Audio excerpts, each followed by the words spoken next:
ఇది మామూలు గోడ కాదు. ఇది కంటికి కనిపించని, అయినా స్పష్టంగా స్పర్శకు తెలిసే ఒక అదృశ్య గోడ.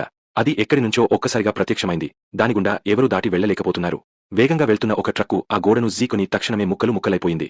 ఈ గోడ వాల్ మారియా కంటే కూడా చాలా ఎత్తుగా ఉంది. వేలాది మీటర్ల ఎత్తులో ఎగిరే విమానాలు కూడా దాన్ని దాటి వెళ్లలేక, దాన్ని తాకిన మరుక్షణమే బూడిదగా మారిపోతున్నాయి. కానీ అత్యంత భయంకరమైన విషయం అది కాదు. ఆ గోడ ఎంతటి శక్తివంతమైన అయస్కాంత శక్తిని ఉత్పత్తి చేస్తోందంటే, లోహంతో తయారైన ప్రతి వస్తువును నేరుగా తన వైపు లాక్కోవడం ప్రారంభించింది.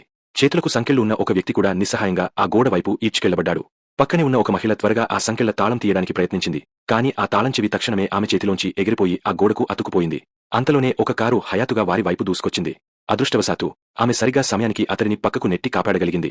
మరోవైపు నగరం లోపల ప్రజల ఇళ్లలోని ప్రతి లోహ వస్తువు ఎగిరివెళ్లి తలుపులకు అతుక్కుపోయింది. కొందరు తమ ఇళ్ల నుంచి బయటకు తప్పించుకోగలిగారు. కాని మరుసటి క్షణంలోనే ఆ భవనాలు ఆ అయస్కాంత ఆకర్షణ వల్ల నేలమట్టమయ్యాయి. ఇప్పుడు ఆ నగరంలోని ప్రజలందరూ చిక్కుకుపోయారు. ఈ అదృశ్య గోడ కారణంగా బయటి ప్రపంచంతో సంబంధాలు పూర్తిగా తెగిపోయాయి.